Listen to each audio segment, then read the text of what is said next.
نہ تو اندھے پر کچھ گناہ ہے اور نہ لنگڑے پر اور نہ بیمار پر اور نہ خود تم پر کہ اپنے گھروں سے کھانا کھاؤ یا اپنے باپ دادا کے گھروں سے یا اپنی ماؤں کے گھروں سے یا بھائیوں کے گھروں سے یا اپنی بہنوں کے گھروں سے یا اپنے چچاؤں کے گھروں سے یا اپنی پھوپھیوں کے گھروں سے یا اپنے ماموؤں کے گھروں سے یا اپنی خالاؤں کے گھروں سے یا اس گھر سے جس کی کنجیاں تمہارے ہاتھ میں ہوں یا اپنے دوستوں کے گھروں سے، اور اس کا بھی تم پر کچھ گناہ نہیں کہ سب مل کر کھانا کھاؤ یا جدا جدا۔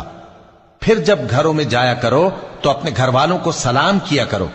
یہ اللہ کی طرف سے مبارک اور پاکیزہ تحفہ ہے۔